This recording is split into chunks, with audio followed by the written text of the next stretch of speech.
जानो, राजयोग के द्वारा अपना परम पिता पहचानो। इसी राजपथ पर चलकर तुम पालो अपना बसेरा।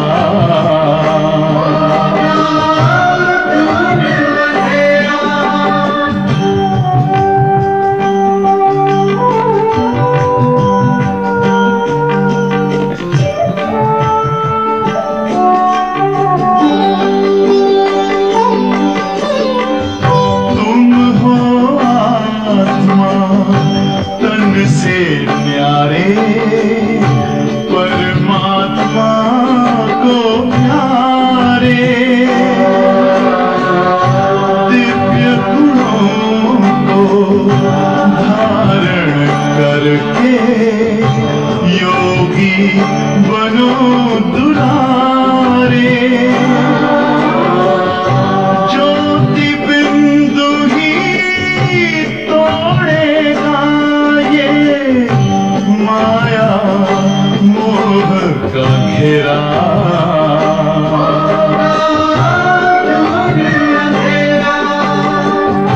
अंतर मन में ज्योति जगा लो, होगा दूर अंधेरा।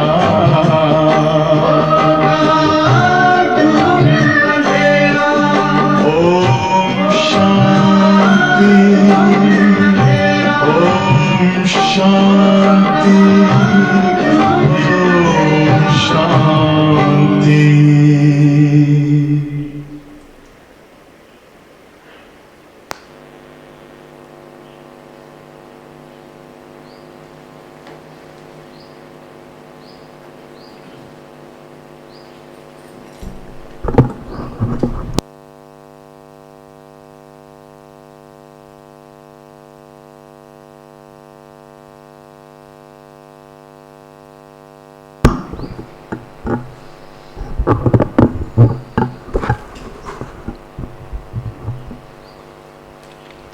ओम शांति।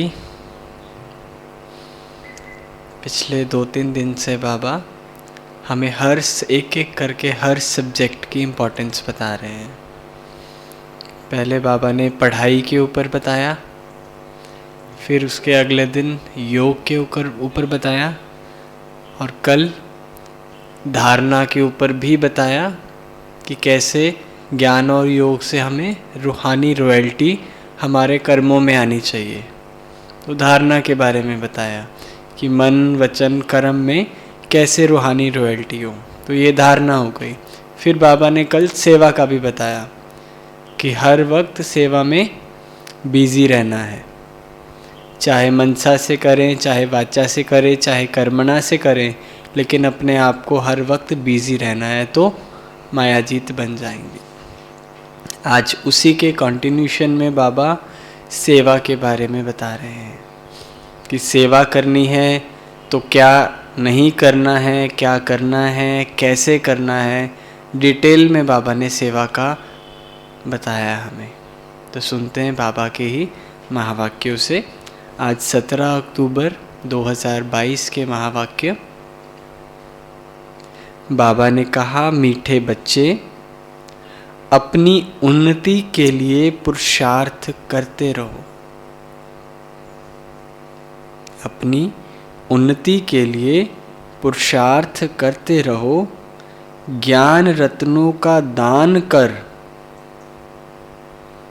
ज्ञान रत्नों का दान कर सदा अपना और दूसरों का कल्याण करने के निमित्त बनो। ज्ञान रत्नों का दान कर सदा अपना और दूसरों का कल्याण करने के निमित्त बनो।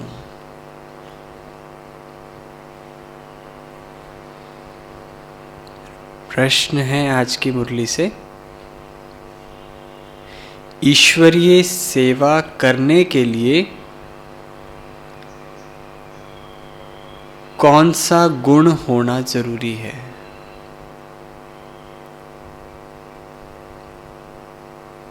ईश्वरीय सेवा करने के लिए कौन सा गुण होना जरूरी है?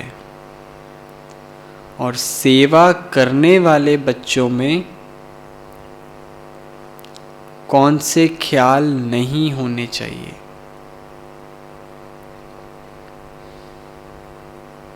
सेवा करने वाले बच्चों में कौन से ख्याल नहीं होने चाहिए? तो उत्तर है, क्या होगा उत्तर? मीठा होना चाहिए, दे अभिमान नहीं होना चाहिए, और मधुरता होनी चाहिए, निस्वार्थ सेवा। देखो बाबा क्या कहते, ईश्वरीय सर्विस में स्वभाव बहुत मीठा चाहिए। ईश्वरीय सर्विस में स्वभाव बहुत मीठा चाहिए। क्रोध में आकर किसी को आंख दिखलाई तो बहुतों का नुकसान हो जाता है। क्रोध में आकर किसी को आंख दिखलाई तो बहुतों का नुकसान हो जाता है। सर्विसेबल बच्चों में अहंकार व क्रोध बिल्कुल नहीं होना चाहिए।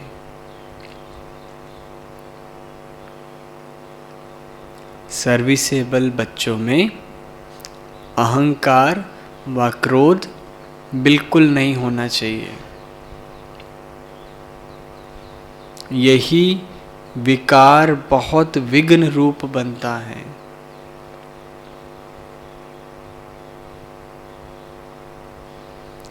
फिर माया प्रवेश कर कई बच्चों को संशय बुद्धि बना देती है।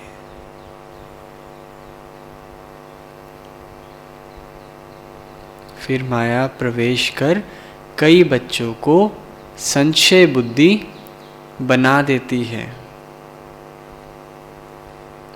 ईश्वरीय सर्विस करने के लिए ये ख्याल ना आए कि नौकरी छोड़कर यह सर्विस करूं। ईश्वरीय सर्विस करने के लिए ये ख्याल ना आए कि नौकरी छोड़कर यह सर्विस करूं।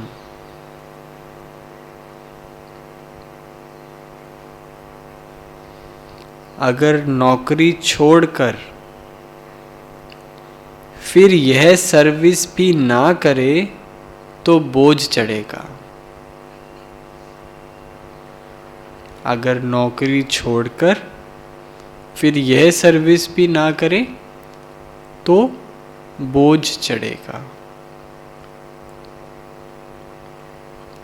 तो बाबा ने कहा कि एक तो मीठा बनना है, अगर सर्विस करनी है तो बहुत मीठा बनना है। दूसरा, बिल्कुल भी क्रोध या अहंकार नहीं होना चाहिए, क्योंकि हम सर्विस के लिए जाएं तो वो हमारे शब्दों को कम और हमारी बोलचाल, जैसे कल बाबा ने बताया ना, बोल बानी चाल चलन, इससे पता लगता है कि हमें कितना ज्ञान समझ में है।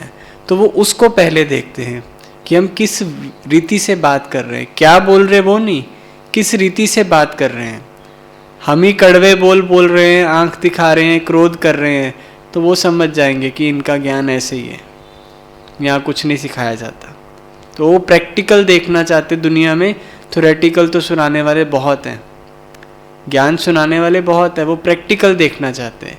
प्रैक्टिकल होगा तो बिना बोले भी, कल बाबा ने कहा, सेवा हो सकती, संबंध संपर्क से ऐसे ही सेवा हो जाएगी, कुछ ज्ञान सुनाना भी नहीं पड़ेगा। तो इन बातों का बाबा ने ध्यान रखने के लिए बोला। और आज की मुरली का गीत है ओम नमः शिवाय। ओम शांति। भगत लोग जब ओम नमः शिवाय कहेंगे तो शिव के लिंग और शिव के मंदिर को याद करेंगे, नमः कहकर पूजा करेंगे। वो हुई भक्ति। और हम तो शिव बाबा को कहेंगे तुम मात पिता हम बालक तेरे। हम हर एक के आगे जाके अब नहीं बोलते हैं, शिव बाबा को कहते कि तुम मात पिता हम बालक तेरे। अब तुम चित्र को नहीं कहेंगे, वो तो फोटो के आगे बोलते हैं, हमें कोई चित्र रखने की दरकार नहीं।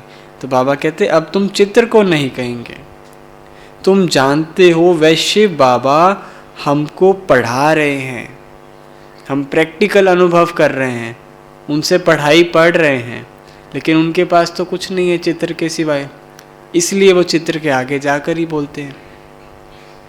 तो बाबा कह रहे रात दिन का फर्क हो गया ना, ये दुनिया को पता ही नहीं है। शिव बाबा निराकार आकर पाठशाला में पढ़ाते हैं। क्या पढ़ाते हैं? सहज राजयोग और ज्ञान। जैसे क्राइस्ट का पुस्तक है, क्राइस्ट ने जो ज्ञान दिया उनका बाइबल बना। यहाँ शिव पुराण है, परंतु वह तो दूसरे किसी ने बनाया है।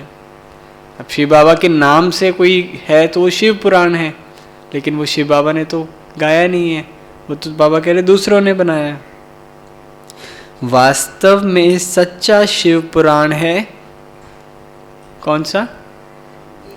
गीता। वास्तव में सच्चा शिव पुराण है गीता। बाप ने तुमको समझाया है, फिर तुमको औरों को समझाना है। शिव बाबा ने क्या समझाया? शिव का जन्म भी सुनाते हैं। अब शिव पुराण गीता को कहें व शिव पुराण को कहें, बाबा पक्का करा रहे हैं। किसको कहें?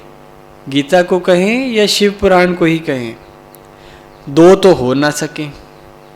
भारत का धर्मशास्त्र एक होना चाहिए। तो जो धर्म स्थापन करते हैं उनकी जीवन कहानी बनाते हैं, इसने ये सुनाया। जो भी धर्म स्थापक चले जाते हैं उनके बाद फिर उनके धर्मशास्त्र ग्रंथ बनते हैं। तो बाबा कह रहे क्राइस्ट ने भी ज्ञान सुनाया होगा जिसका बाइबल बना। तो उस पुराण में बहुत कथाएं हैं। शिव पुराण की बात कर रहे हैं कि उस पुराण में तो बहुत कथाएं हैं। अब कथा सुनाई है बच्चों को, तो नाम किसका डाल दिया? पार्वती का। कथा सुनाई है बच्चों को, परंतु पार्वती का नाम डाल दिया है।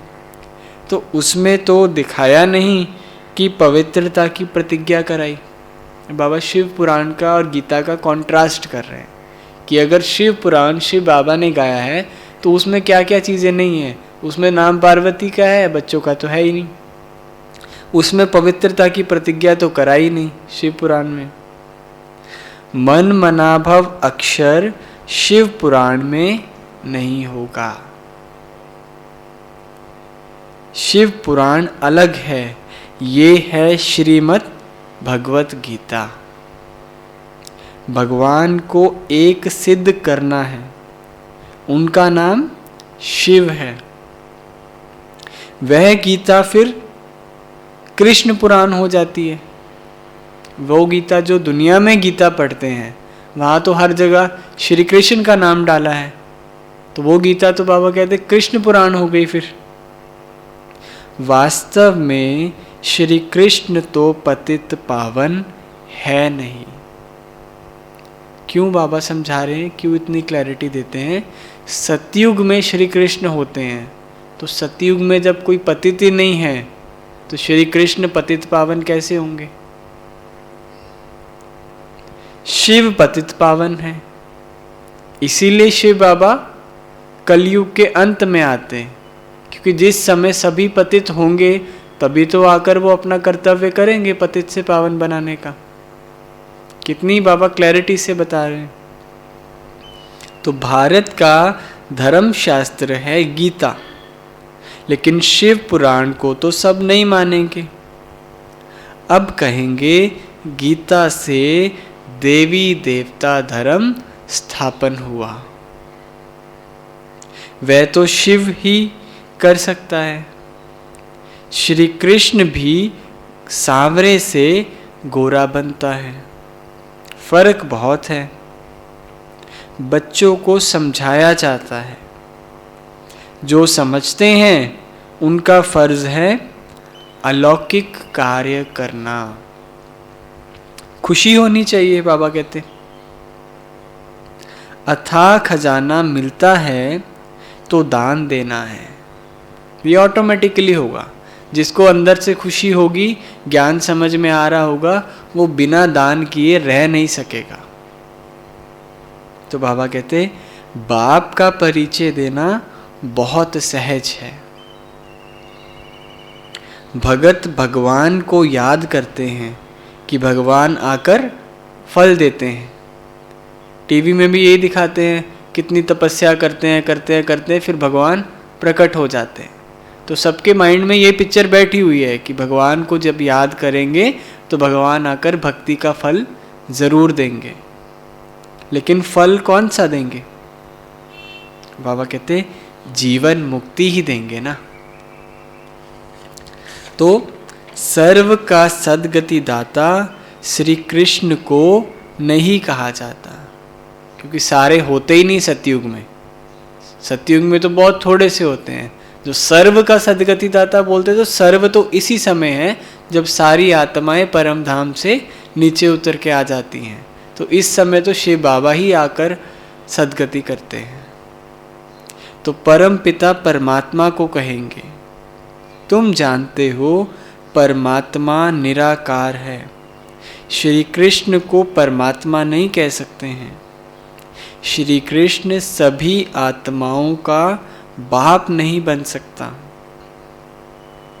सभी आत्माओं का पिता परम पिता परमात्मा ही गाया हुआ है। बच्चों को अच्छी रीति बाप का परिचय देना है। ये बाबा आज एक एक करके सर्विस के भी पॉइंट्स बता रहे हैं, क्योंकि सर्विस में जाएंगे तो सबके बहुत प्रश्न होते हैं कि श्री कृष्ण ऐसे है, आप कैसे कह रहे हो कि श्री बाबा परमात्मा है, बहुत सारे। तो बाबा एक एक करके हर पॉइंट की क्लैरिटी दे रहे हैं सर्विस के लिए। तो बाबा ने कहा कि बच्चों को अच्छी रीति बाप का परिचय देना है। वह तो सर्वव्यापी या लिंग कह देते हैं दुनिया में। भला लिंग का ऑक्यूपेशन क्या होगा? परम पिता परमात्मा की तो महिमा है पतित पावन ज्ञान का सागर।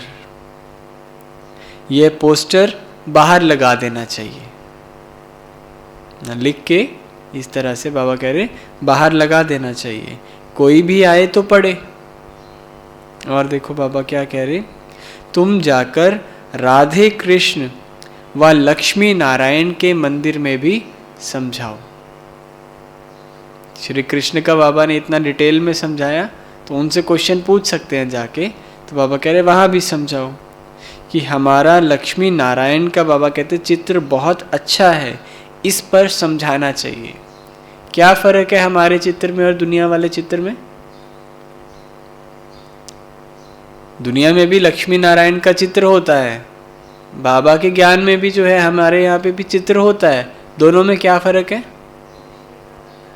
हाँ, ऊपर में शिव बाबा है, तो उससे पूरा ज्ञान समझाया जा सकता है कि इनको बनाने वाला कौन है।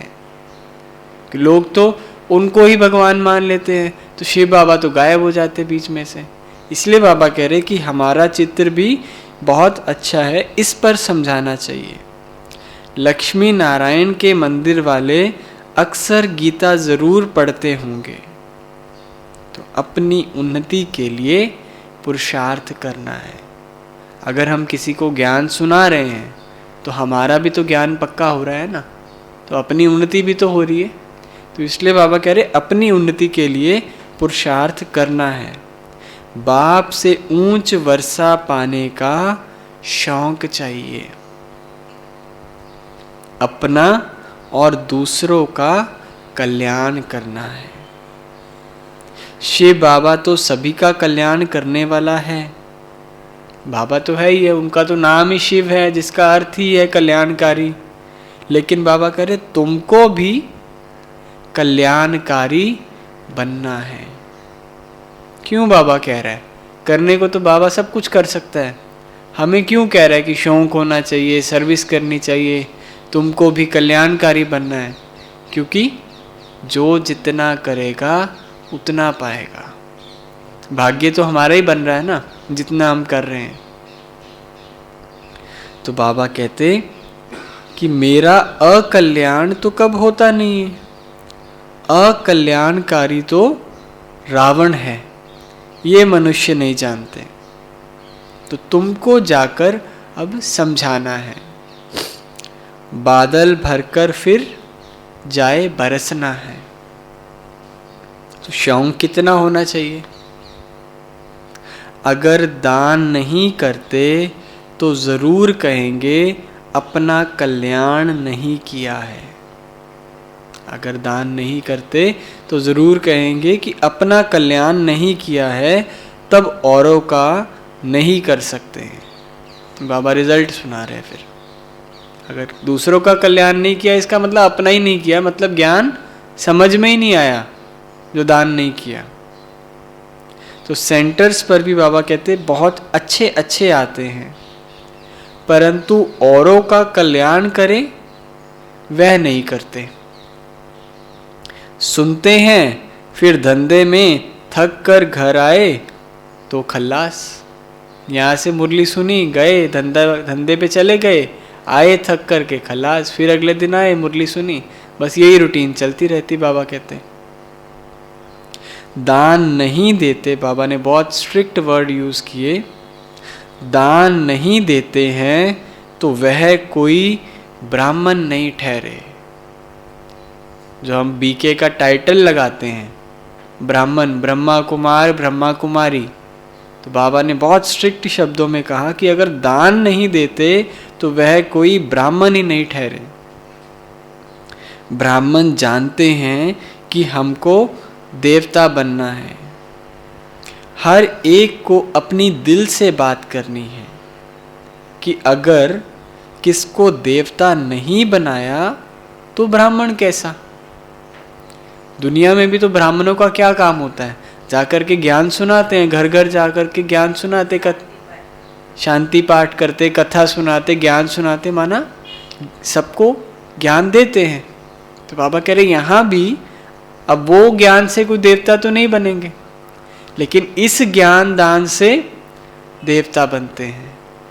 तो इसलिए बाबा ने कहा कि ब्राह्मण अगर किसको देवता नहीं बनाया तो वो ब्राह्मण कैसा हुआ।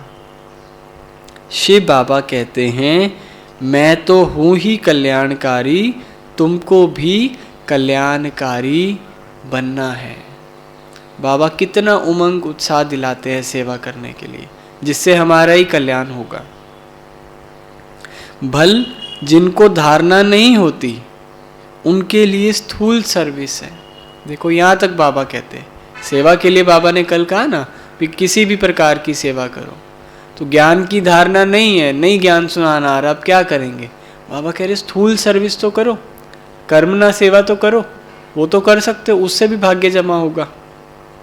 यहाँ बच्चे आते हैं जिनकी सर्विस की हुई है, तो सर्विस सेंटर्स पर भी बच्चों को अपने से पूछना है कि हमने कितनों का कल्याण किया है। आते बहुत हैं, लेकिन थोड़े बहुत हैं जो सर्विस करते हैं, बाकी धंधे आदि में लग जाते हैं। समझते हैं पवित्र बनना है सिर्फ, माना खुद का हो गया तो इतना बहुत है, परंतु धन दान भी बाबा कह रहे करना है। कौन सा धन? ज्ञान धन। ज्ञान धन दान भी करना है। अपने से पूछना है कि अगर हम किसका कल्याण नहीं करेंगे तो पद क्या पाएंगे। बहुत बच्चियां कल्याण कर पंडा बनकर आती हैं, उनमें भी नंबरवार हैं। जो बाबा के टाइम पर मधुबन में पंडा बनकर अभी भी लेके जाते हैं, बहने सेंटर से नए नए को कोर्स करवा के तैयार करके बाबा के पास लेके जाते हैं। तो बाबा कहते कि पंडा बनकर आती हैं तो कोई भी फर्स्ट क्लास, कोई सेकंड, कोई थर्ड में रखेंगे। अब हर एक नंबरवार है तो कोई फर्स्ट क्लास है, कोई सेकंड क्लास, कोई थर्ड क्लास। तो अपना कल्याण करना चाहिए। जिनको अपने कल्याण का नहीं, वह क्या पद पाएंगे। बाबा आज बार बार सर्विस के शौक का भी बता रहे, और अगर सर्विस का शौक नहीं है तो वो ब्राह्मण ही नहीं है। और फिर वो बाबा कह रहे कि सोचो, बाबा कह रहे क्या पद पाएंगे। बहुत ऐसे सेंटर्स हैं जिनमें कई बच्चे सर्विस नहीं करते हैं, इतनी ताकत नहीं जो जाकर दान करें। यहाँ तो ऐसे नहीं है, यहाँ तो सब सर्विस करने वाले हैं। होगा वहाँ पे उस टाइम पे कोई होंगे जो सर्विस नहीं करते होंगे। बाबा कहते सवेरे मंदिरों में भी बहुत जाते हैं, जाकर ढूंढना पड़े कि देवता धर्म वाला कौन है। अब बाप कहते हैं कि मैं इस तन में आया हूँ, वह तो छोटे शरीर में जाकर आत्मा प्रवेश करती है। मनुष्य आत्मा कैसे छोटे शरीर में जाके प्रवेश करती है। घोस्ट छाया के मुआफिक आते हैं। दुनिया में बहुत कुछ कह देते हैं, बाबा क्लियर कर रहे कि घोस्ट छाया के मुआफिक आते हैं। ये भी वंडर है, कैसे घूमते फिरते रहते हैं, कौन बैठ पता निकाले।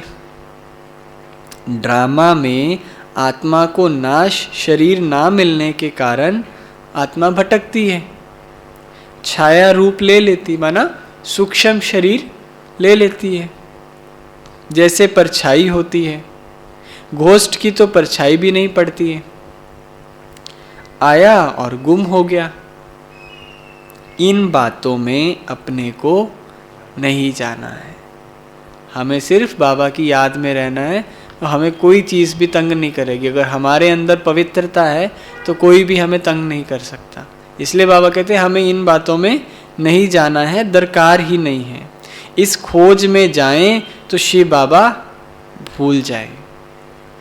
तो बाबा का फरमान है, निराकार बाप को याद करो, अपनी और दूसरों की देह को भूलना है। सबका प्यारा है शिव बाबा। तो बाप कहते हैं और कोई बात में ना जाकर एक बाप को याद करो। ये है याद की यात्रा। मन मना भव का अर्थ ही यह है। तो श्री कृष्ण तो ऐसे कह ना सके।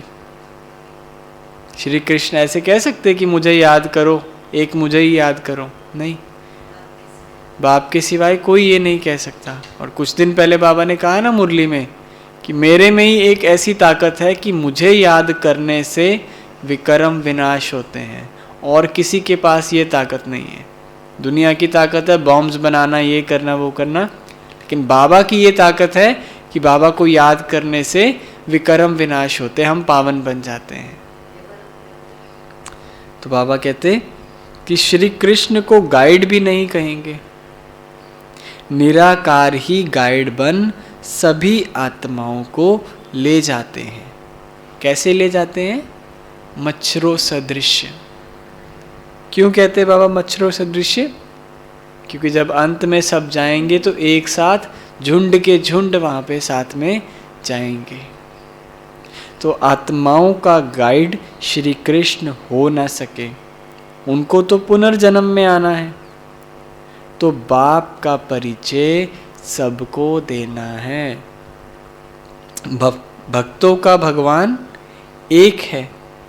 वह बाप कहते हैं माम एकम याद करो तो विकर्म विनाश हो। फिर बाबा ने कहा सर्विस का बच्चों को क्या होना चाहिए? शौक होना चाहिए। बार बार बाबा ने कहा। बच्चे मधुबन में आते हैं मुरली सुनने, तो सुनाने वाला ज़रूर चाहिए। बाबा जहाँ जाएंगे तो सर्विस ही करेंगे ना, सर्विस का शौक रहता है। बच्चे याद करते हैं, वह सम्मुख मुरली सुनकर खुश होंगे।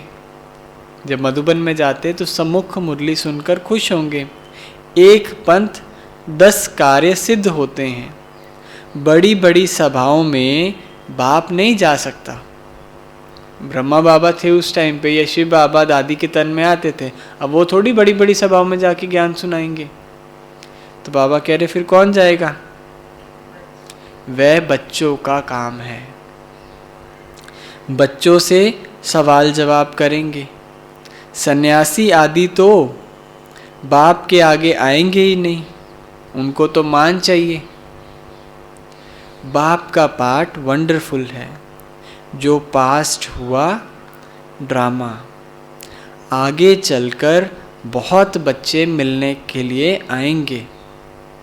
पहले बच्चों को समझाना पड़े। गोप गोपियों को ही घर घर में परिचय देना है। बाबा ने कितनी युक्तियां बताई। घर घर जाकर के परिचय दो, शिव बाबा के मंदिरों में जाके परिचय दो, राधे कृष्ण और लक्ष्मी नारायण के मंदिरों में जाकर के परिचय दो। फिर क्या बोलना है वो भी बाबा ने आज सारा बताया। तो बाबा कह रहे कोई भी उलहना ना दे, रह ना जाए कि हमको पता नहीं पड़ा। हमारे जितने भी मित्र संबंधी, आस पड़ोस में नेबर्स कोई भी हैं, कल को कोई एक भी आके हमें ये ना कह दे कि आपने तो हमें बताया ही नहीं, आपको तो पता था कि भगवान आए हैं और आपने हमें नहीं बताया। बाबा कह रहे ये उलहना ना आपको कोई दे। तो राजा रानी तो कोई है नहीं जो इतला करें। नया हुनर बाबा कह रहे निकालते हैं तो गवर्नमेंट को दिखलाकर वृद्धि कराते हैं। यहाँ तो प्रजा का प्रजा पर राज्य है, तो निमंत्रण तो बच्चों को देना है। इसके लिए फिर चित्र आदि छपाते रहते हैं। कोई पैम्फलेट छपते हैं, कोई चित्र छपते हैं। ये चित्र बाहर भी जाएंगे। बच्चों को मेहनत करनी है। जो जो भाषा जानता है वह उस भाषा में जाकर समझाए। अनेक भाषाएं हैं। बाबा राय देते हैं पूना और बेंगलोर तरफ सर्विस को खूब बढ़ाओ, सबको मालूम पड़े। सब भाषाओं में पर्चे छपाने हैं। बेहद की बुद्धि चाहिए। ऐसे नहीं कि बाबा नौकरी छोड़ूं, नौकरी छोड़ी फिर यह सर्विस भी ना कर सके तो बोझ चढ़ेगा। बाबा को जिस पर डाउट होगा कि ये नहीं करेगा तो बाबा उसको वैसी राय देते हैं। उस समय कोई ऐसा होगा तो बाबा ने जिसको ये राय दी। इसमें स्वभाव बहुत मीठा चाहिए, क्योंकि सर्विस में जाएंगे तो बहुत सारी बातें आएंगी, ऑपोजिशन भी आएगा। इस समय तो इतना नहीं है, लेकिन पहले तो बहुत था। ज्ञान सुनाने जाते थे, उल्टा दरवाज़ा बंद कर देते थे, कुछ उल्टा सुल्टा बोल भी देते थे। तो उस समय कोई सामने से बोल देवे तो डिसर्विस हो गई। तो इसलिए बाबा कह रहे कि इसमें स्वभाव बहुत मीठा चाहिए। क्रोध बहुतों में है, आंख दिखला देते हैं, फिर रिपोर्ट आती है। बाबा के पास तो रिपोर्ट पहुंच जाती। अच्छे अच्छे बच्चे लिखते हैं कि हमारी सुनते नहीं हैं। ये अक्षर निकलना नहीं चाहिए। बच्चों में देह अहंकार व क्रोध है तो बहुतों को नुकसान पहुंचा देते हैं, ना डिसर्विस हो जाती बाबा की।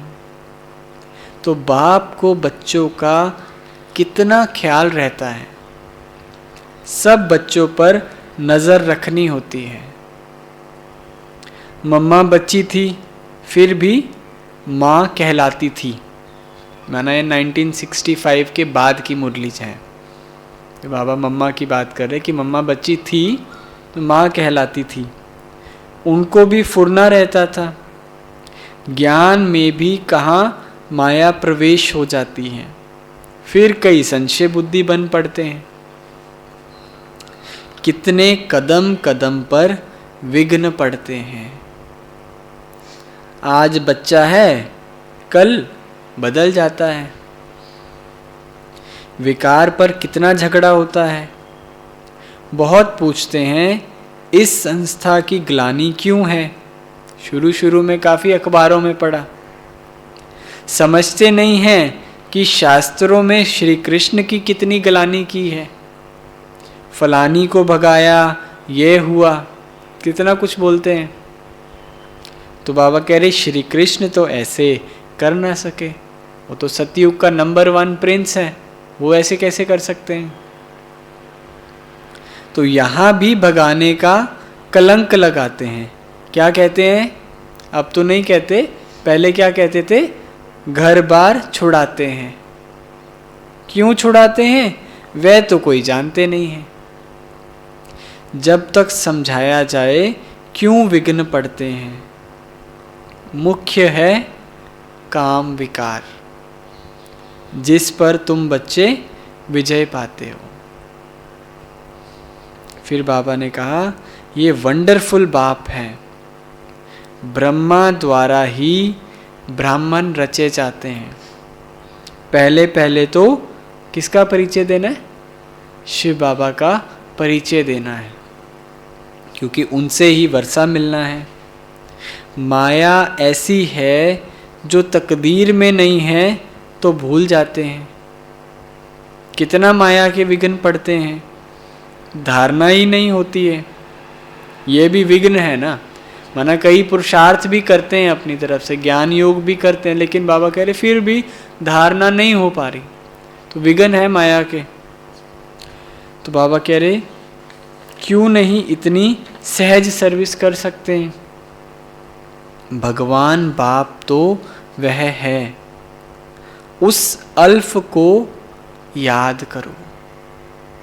भगवानुवाच मामेकम याद करो तो मुझसे वर्षा मिलेगा। ओ गॉड फादर, भगत कहते हैं ना, तो बाप से वर्षा मिल रहा है। तो फिर बाबा ने कहा कुछ सर्विस का शौक होना चाहिए, नहीं तो पद ऊंचा पा नहीं सकते हैं।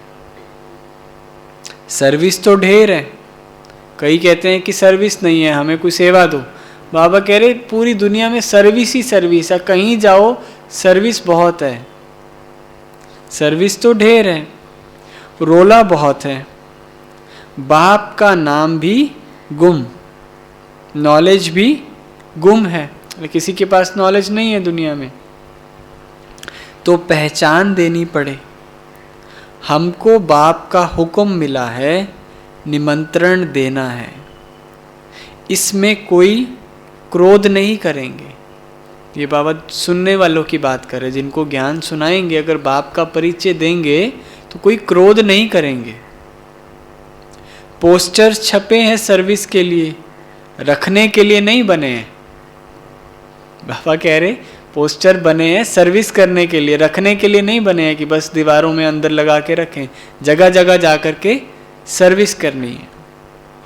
शिवाय नमः अक्षर बहुत अच्छा है, पूरा शिव बाबा का परिचय है। निराकार शिव बाबा आया है तो जरूर वर्षा दिया है, आकर पतित दुनिया को पावन बनाया है। ऐसे ऐसे अपने से ख्याल कर फिर जाकर कोई को समझाना पड़ता है। शिव के मंदिर भी बहुत है, गुप्त वेश में जाकर बोलना चाहिए, कोई हर्जा नहीं। बाबा कहते हैं कलर ड्रेस में भी जाएंगे तो हर्जा नहीं है सर्विस के लिए। मेन है हमें जाकर के सर्विस करनी है, किसी भी युक्ति से दूसरों को परिचय देकर उनका कल्याण करना है हमें। तो बाबा कह रहे गुप्त वेश में जाकर भी बोलना चाहिए कि ये शिव कौन है, पूछो उनसे। शिव बाबा को तो निराकार परमात्मा कहा जाता है। उन्होंने क्या किया जो इतना मंदिर बनाया। युक्ति से जाकर समझाना चाहिए। फिर क्या होता है, जब सर्विस करते हैं तो दिल शिकस्त हो जाते हैं कि भाई इतनों को समझाया, किसी को भी ज्ञान समझ में नहीं आया, कोई ज्ञान में तो चला नहीं है। तो बाबा कह रहे उसकी चिंता तुम्हें नहीं करनी है, तुम्हें अपना कर्म करना है, तुम्हारा भाग्य बन रहा है। तो बाबा ने देखो कहा, अब भल समझे व ना समझे, अंत में याद आएगा कि कोई ने हमको समझाया था। क्योंकि ये ज्ञान का जो बीज है वो अविनाशी है। तो एक बार भी किसी को कुछ समझाया, आज नहीं तो कल वो फलीभूत जरूर होगा। तो इसलिए बाबा ने कहा कि अंत में याद आएगा कि कोई ने हमको समझाया था। अच्छा, मीठे मीठे सिकिलदे बच्चों प्रति माता पिता बाप दादा का याद प्यार और गुड मॉर्निंग। रूहानी बाप की रूहानी बच्चों को नमस्ते। हम रूहानी बच्चों की रूहानी बाप दादा को याद प्यार गुड मॉर्निंग और नमस्ते।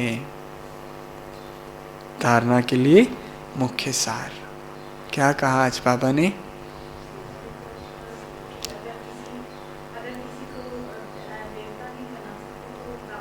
अगर किसी को देवता नहीं बनाया तो ब्राह्मण कैसे हैं? मंदिरों में जाकर के समझाना है। राधा कृष्ण के मंदिरों में, लक्ष्मी नारायण के मंदिरों में, शिव के मंदिरों में सर्विस का बहुत शौक होना चाहिए। और हाँ, सर्विस करने वालों का स्वभाव बहुत मीठा होना चाहिए, तभी सर्विस कर सकते हैं। और हाँ, भटकती आत्माओं या उन सब बातों में बाबा कह रहे हमें नहीं जाना है, हमें सिर्फ एक बाप की याद में रहना है। और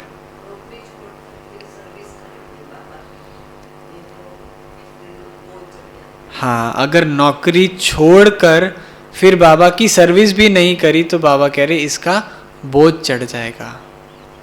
और निराकार बाप को याद करना है, अपना भी कल्याण करना है और दूसरों का भी कल्याण करना है। हाँ, अपनी और दूसरों की देह से भूलना है, उसको ममत्व निकालना है। तो बाबा ने कहा पहले पॉइंट में, अपना कल्याण करने के लिए सर्विस का बहुत बहुत शौक रखना है।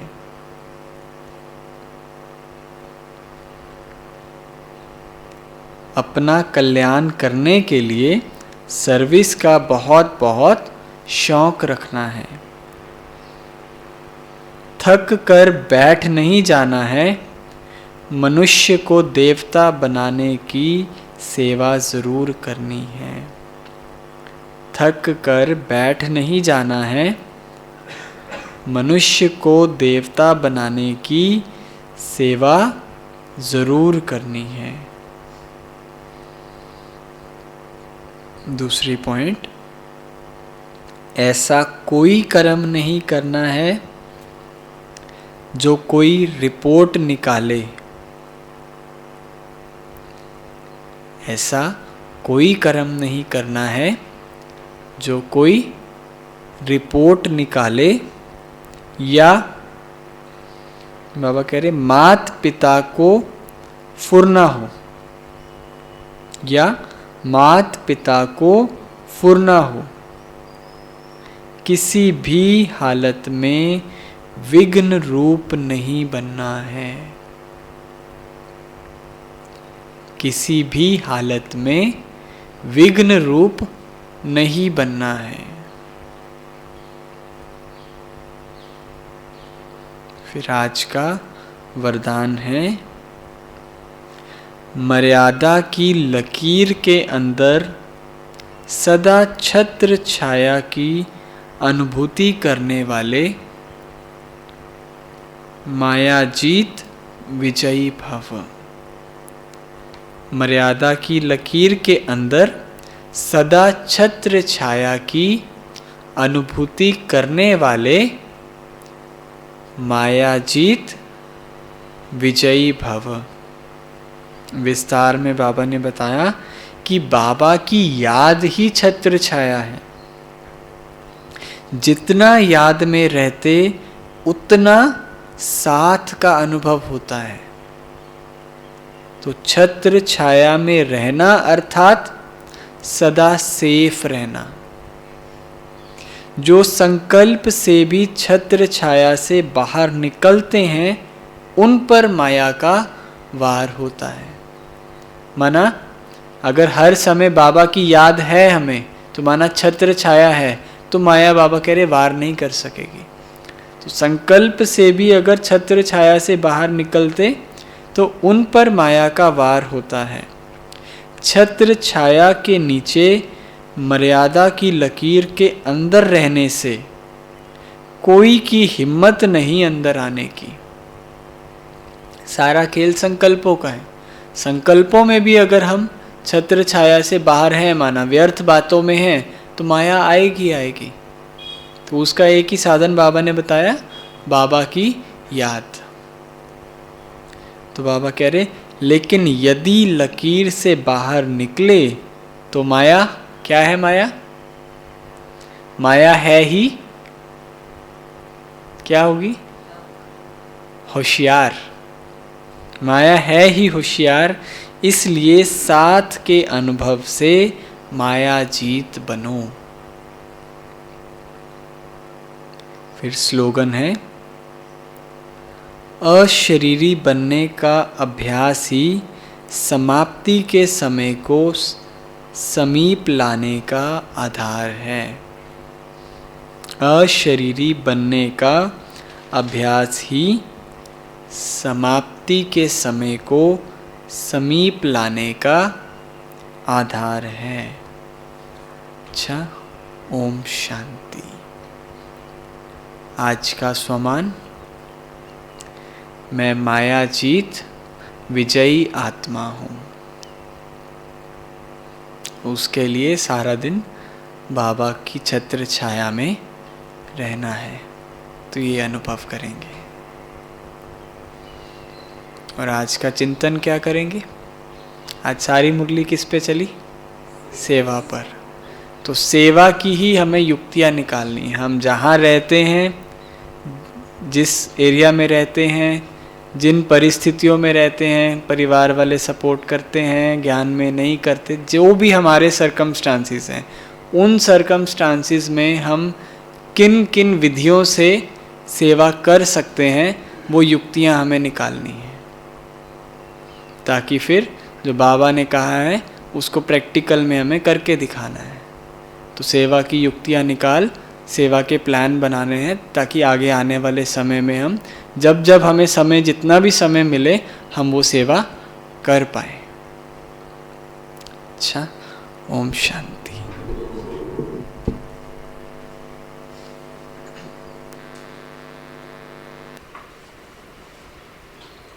फूलों से सजे चमन जैसे, खुशबू से सजे पवन जैसे, तुमसे सजे जीवन ऐसे, मेरे बाबा, मेरे बाबा, मेरे बाबा, प्यारे बाबा।